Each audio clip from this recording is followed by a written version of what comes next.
Seigneur soit béni. Lui qui nous a accordé la grâce, malgré la pluie, de se retrouver dans ce premier culte. Soyez grandement bénis. Et également vous qui nous suivez de loin, nous vous saluons dans le beau nom de Jésus-Christ. Ça fait 5 dimanches que nous sommes en train de réfléchir sur ce thème, le pouvoir destructeur de la paresse. Ce matin, nous sommes dans notre 6e dimanche où nous sommes en train de réfléchir sur ce même thème.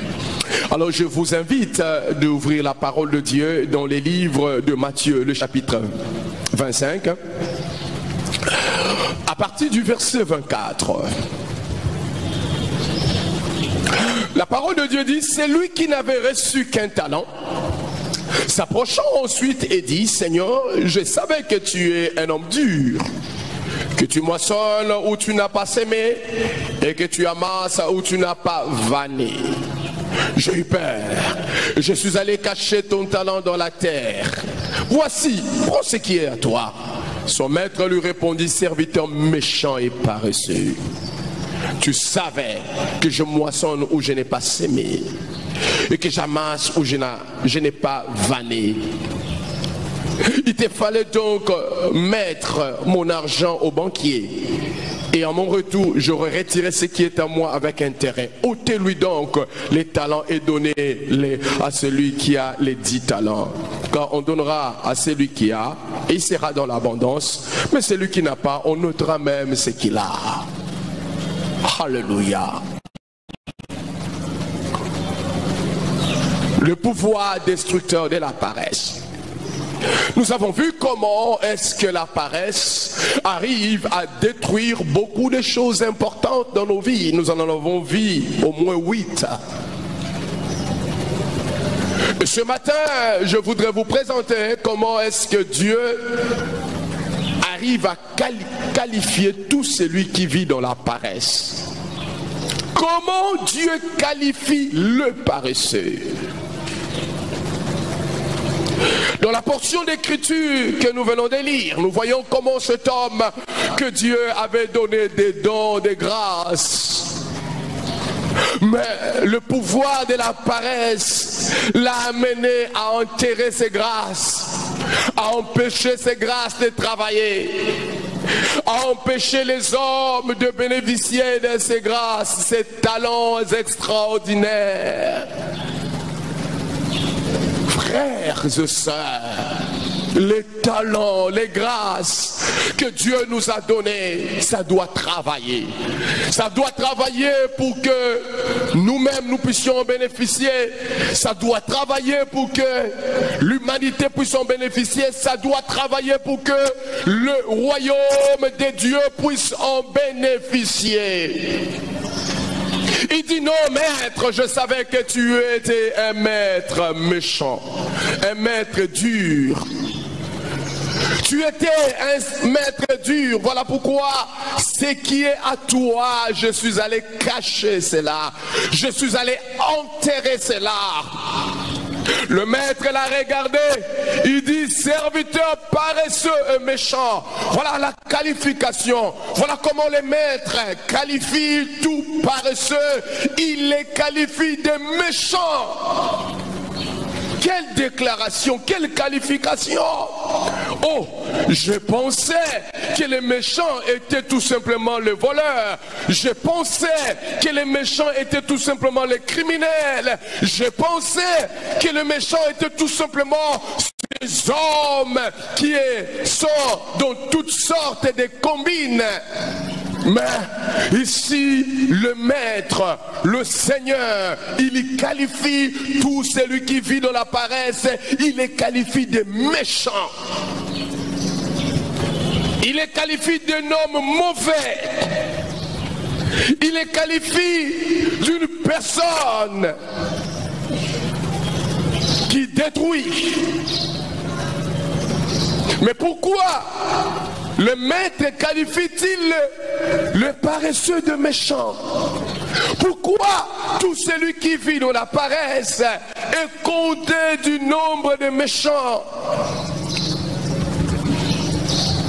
C'est parce que cet homme est un frein pour l'accomplissement du plan de Dieu. Cet homme est un frein. Cet homme est une barrière. Cet homme est un opposant pour l'accomplissement du plan de Dieu. Et frères et sœurs, la Bible présente le diable comme étant le méchant parce que le diable s'oppose à l'accomplissement du plan de Dieu au milieu des hommes. C'est que Dieu a projeté de nous faire du bien. C'est que Dieu a projeté de nous bénir. C'est que Dieu veut nous accorder comme faveur. Le diable s'élève pour s'opposer à cela. Voilà pourquoi il est appelé le voleur. Voilà pourquoi il est appelé l'usurpateur. Voilà pourquoi il est appelé le malin. Car son travail, c'est de s'opposer à votre bien-être. C'est de s'opposer à votre destinée. Jamais le diable n'a aimé quelqu'un, n'a travaillé pour le bonheur de quelqu'un. Et ceux qui vont dans les sciences occultes, ceux qui vont pacter avec le diable, ils tombent dans un grand mensonge. Les sorciers, les magiciens, les occultistes, ceux qui sont dans toute forme de loges, ils disent: oh, notre maître nous a donné des maisons, il nous a donné l'élévation, il nous a donné des voitures, il nous a donné un standing élevé dans la société. Mensonge.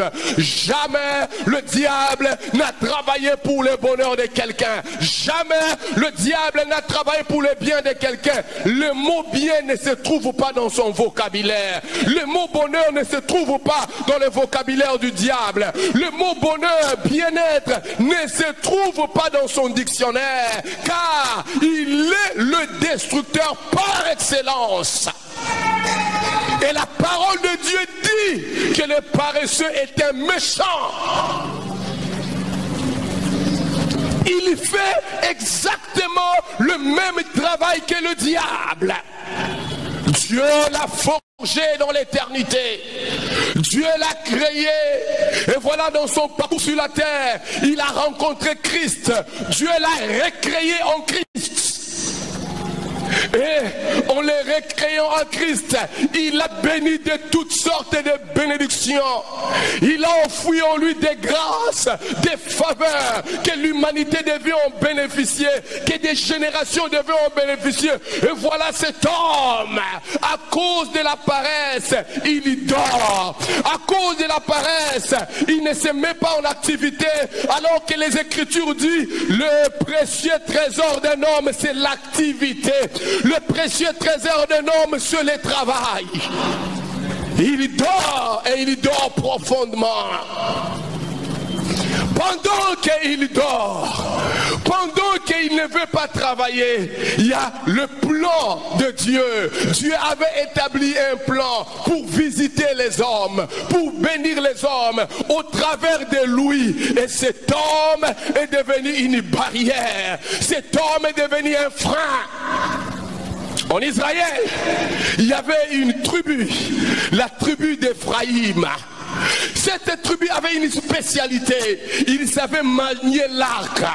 C'était des tireurs d'élite, la tribu d'Israël. Aujourd'hui, on peut les comparer à l'artillerie militaire, l'artillerie lourde, qui doit pilonner les camps de l'ennemi avant que les fantassins, avant que l'armée qui doit intervenir au sol puisse entrer dans les camps de l'ennemi. L'artillerie commence à pilonner les camps de l'ennemi pour détruire ses remparts, pour détruire ses forteresses. C'est ce qu'était Éphraïm. Mais les Écritures disent: le jour du combat, le jour de la bataille, le jour où l'opportunité était arrivée, que Éphraïm puisse utiliser l'arc pour abattre l'ennemi, Éphraïm a tourné le dos. Il a fui. Il n'est pas resté dans le terrain du combat. Et le peuple de Dieu a connu des problèmes. Même si le peuple de Dieu pouvait gagner cette bataille, mais le peuple pouvait gagner cette bataille au prix des morts de plusieurs soldats d'Israël. Le paresseux s'élève comme une muraille pour empêcher les plans de Dieu de s'accomplir. Frères et sœurs, vous nous écoutez ce matin. Si votre vie est animée par la paresse, sachez-le que vous êtes une forteresse, vous êtes une muraille, vous êtes une barrière qui empêche l'accomplissement du plan de Dieu au milieu de cette génération, qui empêche l'accomplissement du plan de Dieu dans votre famille, qui empêche l'accomplissement du plan de Dieu dans la nation,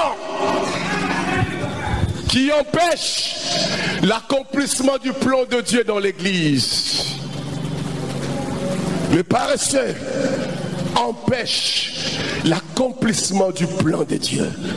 Voilà pourquoi la parole de Dieu les décrit comme étant une personne méchante. Ce matin, une question je peux vous poser. Que faites-vous dans la vie? Jeune homme, que fais-tu du temps que Dieu t'a donné, de ce 24 heures que Dieu t'a donné, de cette richesse du temps? Combien ça me fait mal dans le cœur. Des fois, vous pouvez sortir de la maison, vous voyez des jeunes gens dans la rue à 8 heures du matin, à 7 heures du matin, ils sont là dans la rue, ils ont commencé à discuter de football, ensuite ils discutent de la politique, après cela ils vont discuter de la musique, et puis ils vont chuter par discuter des problèmes des pasteurs et des églises depuis 8 heures du matin, et lorsque vous rentrez à 22 heures, vous les trouvez dans le même endroit en train de discuter. Quel temps gaspillé! Pendant qu'il y a quelqu'un qui est au lit de l'hôpital, il dit au médecin, tu dois me soigner. Moi je ne dois pas rester ici, car si je reste ici, il y a un manque à gagner pour moi, il y a un manque à gagner pour la société. Il dit, tu dois me soigner, je dois être debout parce que je dois travailler. Mais quelqu'un qui est en bonne santé, qui est fort, qui est jeune, et voilà, il gaspille inutilement le temps. Mes frères et sœurs, ne soyez jamais à côté des hommes pareils. Séparez-vous des amis pareils, car ils sont comptés dans les camps des méchants. C'est une association de malfaiteurs. Ils font du mal à notre société. Ils font du mal à la nation. Ils font du mal à l'église. Ils font du mal à toute une génération. Ils font du mal. Il y a des hommes qui devaient être grands dans la société. Ils devaient être des grands hommes dans la société. Mais parce qu'ils sont sortis au milieu d'une famille de paresseux, où papa ne faisait que dormir, où maman ne faisait que dormir, ces enfants qui devaient être peut-être des chefs de l'État, qui devaient être des grands serviteurs de Dieu, qui devaient être des grands hommes de la science, ces cerveaux qui devaient être des cerveaux puissants dans la réflexion, peut-être ces cerveaux qui devaient nous faire la découverte de plusieurs produits, des médicaments qui doivent nous guérir, se trouvent dans la rue. Dans la rue, ces cerveaux n'ont pas été aiguisés, se trouvent dans la rue. Pourquoi? Parce que ces cerveaux sont sortis d'une famille de paresseux dont papa jouait les dames. Déjà à 9 h, il était dans la rue en train de jouer les jeux d'échecs, en train de jouer les dames à 9 h du matin. Donc maman, avec un petit cinglé, elle était là dans la rue. Oh, chère maman, comment à 8 h du matin tu n'as même pas honte de sortir dans la rue avec un cinglé? Lorsqu'on regarde cela, cela n'est même pas propre. Tu as quitté 100 mètres loin de chez toi. Maman a cinglé. Ce n'est même pas propre. Mais tu n'as même pas honte. Et lorsque tu vas dans ce coin-là, c'est pour parler d'une femme du quartier. C'est pour parler du mari de quelqu'un. C'est pour dire, ah, tu connais les informations qui se passent dans le quartier en détail. En réalité, c'est toi le ministre de l'information du quartier. Tu connais tout, tu ne sais pas. Son mari, on l'a fait quitter le travail. Oh, tu ne sais pas. Ils ont acheté un terrain dans le coin là-bas. Mais comment toi tu sais toutes ces choses-là? Le ministre de l'information du quartier, elle connaît tout. Sauf rien. Tu ne sais pas. Aujourd'hui, ils ont chamaillé avec son mari.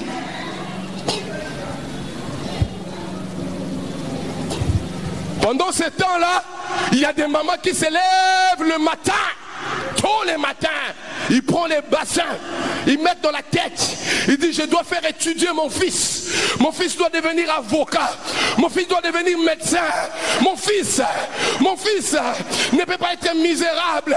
Si moi je n'ai pas étudié, mon fils doit étudier. Mais elle est dans le coin de la rue. Je vis un jeune homme qui a fait habiller à sa maman se tenir les toches d'avocat, et sa maman avait son bassin de pain.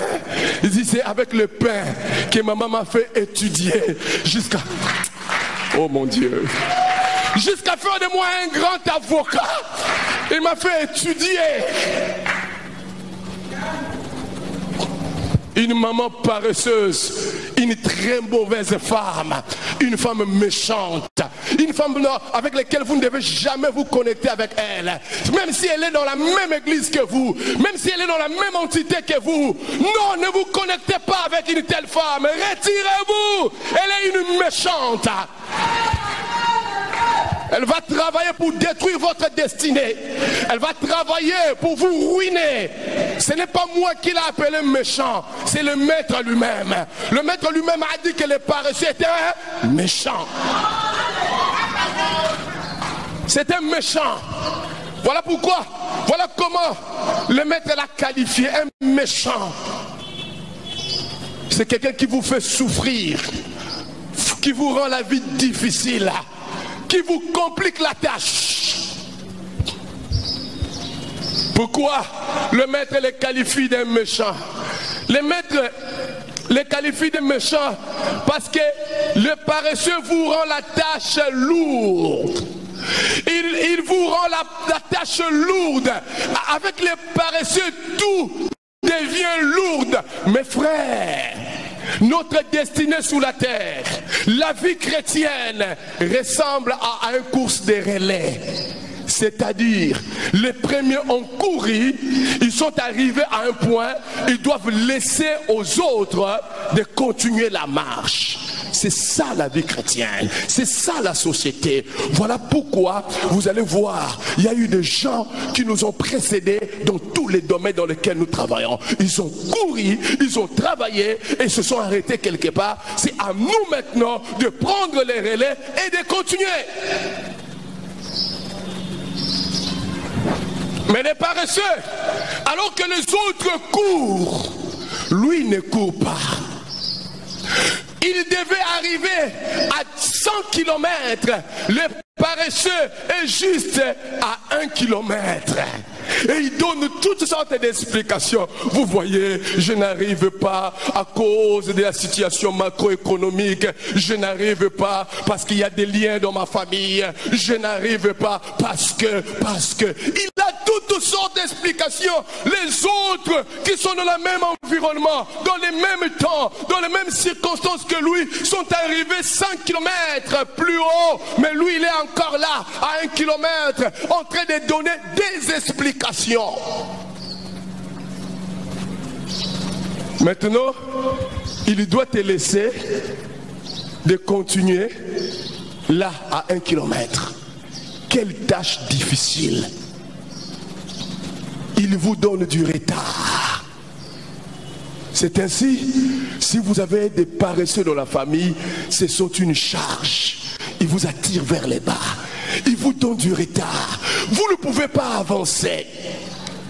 Vous avez laissé l'argent de la facture pour qu'il paye. Il va dormir, jusqu'à ce que les agents de la SNEL vont passer et dire, bon, vous n'avez pas payé la facture. Oh papa, on a coupé l'électricité. Mais j'avais donné à Jean l'argent. Oh, il dormait et il a oublié. Alors vous devez payer des amendes et vous avez du retard à cause du paresseux. Voilà pourquoi le maître dit, le paresseux est un méchant. Cet enfant paresseux ne voudrait pas étudier comme il faut. Vous payez les Minerval très cher, mais il ne va pas étudier comme il faut. Vous payez les Minerval 500 $, 1000 $. Cet enfant ne va pas étudier. Et vous allez voir à la fin, les 500 $, est gaspillé vainement. Alors que l'on pouvait investir cela à quelque chose. Et il vous a donné du retard. Voilà pourquoi le maître dit que le paresseux est un méchant. Mes frères et sœurs, les méchants n'est pas seulement ceux qui tuent, mais il y a un autre méchant dont la parole de Dieu nous définit, c'est le paresseux. C'est un méchant. Alors, qui d'entre vous, dans la maison, voudrait laisser quelque chose de méchant qui travaille à la destruction à côté de lui? J'ai regardé quelque chose qui fait un peu rire. Des fois on se détend sur les réseaux sociaux. Quelqu'un a pris les serpents, un serpent là bien, je l'avais montré je crois à Papa Ngeli comme ça. Il dit, il prend les serpents, c'est un jouet du serpent mais bien fabriqué comme un serpent. Il accroche cela chez les gens, il vient comme ça chez toi, il accroche cela avec un petit fil et puis il te dit, tu as un serpent à côté de toi. Mais j'ai vu comment est-ce que les gens pouvaient se sursauter, d'autres escalader des murs, d'autres se jeter dans la rivière en train de fuir les serpents. Dites-moi, pourquoi est-ce qu'il fuit les serpents? Il fuit les serpents pourquoi? Mais c'est un méchant. Le serpent est dangereux, frères et sœurs. Il sait qu'avec les serpents, dans une seconde, sa vie sera ruinée. Frères et sœurs, ne soyez pas à côté du paresseux. C'est un véritable serpent. Il va ruiner votre vie. Il va ruiner votre entreprise. Il va ruiner vos affaires. Il va ruiner vos projets. Les serpents appelés le paresseux. Les autres ouvrent leur magasin déjà à 7 heures. Le paresseux va venir lentement. Oh non, tu vois, j'avais des problèmes dans la famille. J'avais des problèmes. Il vient ouvrir le magasin à 13 heures. Et à la fin du mois, il revendique mon salaire, mon salaire. Il vous rend la tâche difficile. Même le maître lui-même a compris cela. Il dit, mais tu devais donner mon argent au banquier. Pourquoi tu l'as gardé? Pourquoi tu l'as enterré? Tu devais le donner au banquier. Et j'aurais retiré ce qui est à moi avec bénéfice. Voilà, tu es allé enterrer cela. Tu es allé garder cela. Tu m'as fait perdre le temps inutilement. Tu m'as fait perdre des bénéfices inutilement. Alléluia. Frère, nous devons traiter la paresse avec rigueur. Parents, n'acceptez pas que les enfants soient paresseux. De leur bas âge, commencez à leur montrer ce qu'ils doivent faire. Ils doivent balayer la maison. Ils doivent arranger leur chambre. Ils doivent apprendre à faire quelque chose. Vous voyez des enfants qui ne savent absolument rien. Des jeunes filles qui sont tellement paresseuses. Même faire les foufous, ils ne savent pas. Alors lorsqu'ils entrent à la maison, elle ne peut pas le faire. C'est une bonne qui doit le faire. En fait, si elle doit préparer les foufous, il faut que ça puisse avoir beaucoup de satellites à l'intérieur. Beaucoup de coronavirus dans le foufou.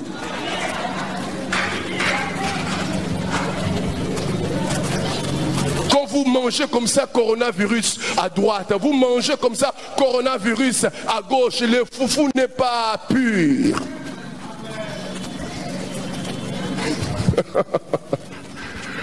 Maman, vous faites très mal. Parce que dans des familles où il y a des bonnes, on dit toujours à la bonne de faire. On dit toujours, non, la fille ne doit pas faire. On dit toujours à la bonne de faire. Sache-le que tu fais très mal à ta fille. Tu fais très mal à ta fille. Elle doit le faire. Elle doit balayer. Elle doit aller au marché. Elle doit préparer. Elle doit le faire. Même s'il y a la bonne. Vous devez de temps en temps lui donner ces injonctions. La fille doit le faire. Parce qu'elle est appelée un jour à devenir femme, mère dans sa maison. Elle doit connaître ces choses. Elle doit le faire. La paresse est quelque chose de terrible que nous ne devons pas accepter. Beaucoup de nations du monde, des communautés ont été détruites parce que quelque part, ceux-là qui étaient à la tête de ceci ont été paresseux dans leur façon de faire, dans leur façon de réagir. Ils ont été paresseux. Mais quel est le sort que Dieu réserve aux paresseux? Le maître dit, par rapport à cet homme paresseux, il dit, jetez-les dehors. Il n'a pas droit à rester là. Mettez-les à côté. Mettez-les en quarantaine. Faites-les quitter. Il ne doit pas rester là. Écoutez mon frère, ma soeur, tu as ton entreprise, tu as ton affaire, tu as ton business. Et l'homme que tu as engagé, la personne que tu as engagée, tu constates que c'est un paresseux, ne tarde même pas. Mettez-les à côté. Même si c'est un enfant de Dieu, ton frère de l'entité, mets-les à côté. Mets une autre personne. Il va te ruiner l'entreprise. Le Seigneur lui-même a dit, mettez-les dehors. Dehors! C'est responsable de l'entité qui est paresseux, qui n'a que des explications mais jamais de solutions.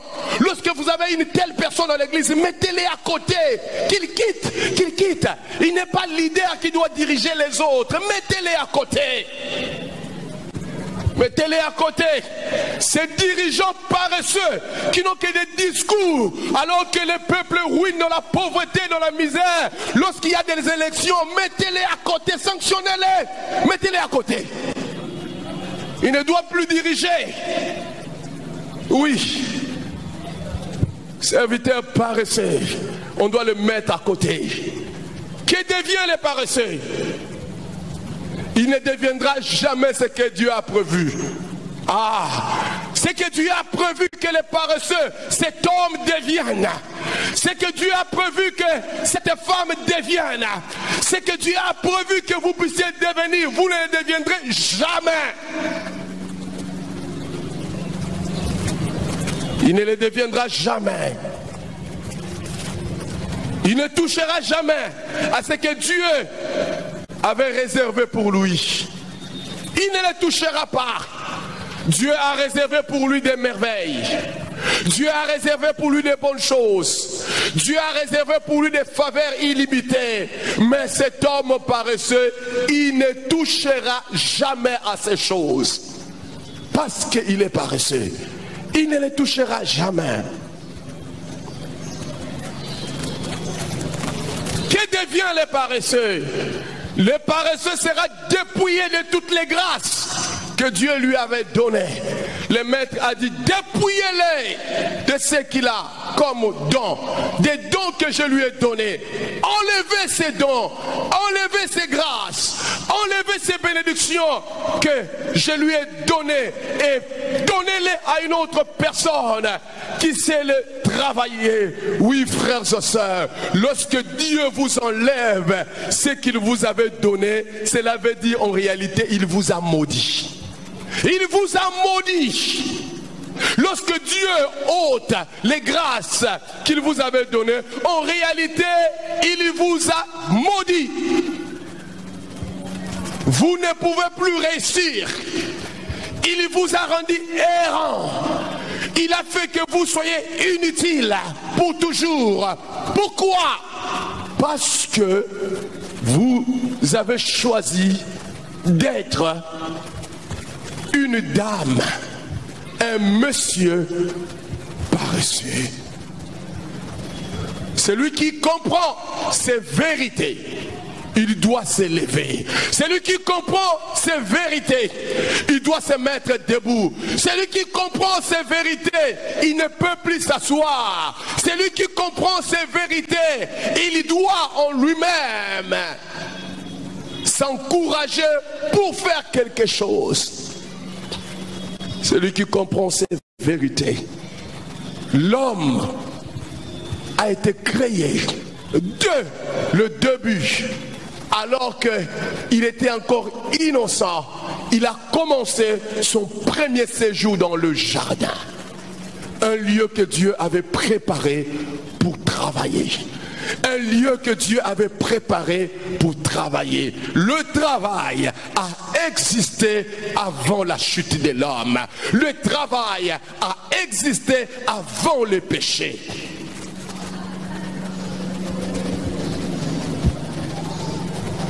Quel genre d'hommes sommes-nous? Quel genre d'hommes sommes-nous? Si nous sommes des paresseux, Dieu nous dit par ce message, le temps est arrivé où nous devons nous lever. Sinon, nous ne vivrons jamais tout ce que Dieu a prévu.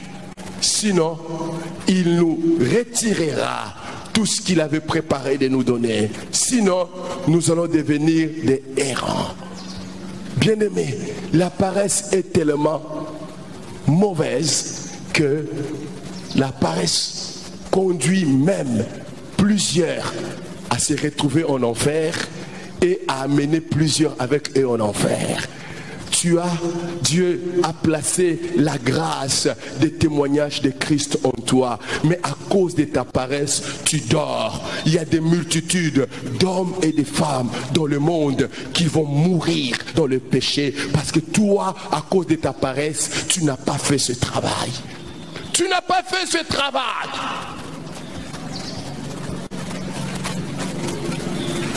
La paresse détruit. Et ce matin, nous voulons prier le Seigneur afin que chacun d'entre nous soit réveillé dans son esprit, afin que chacun d'entre nous s'élève pour travailler.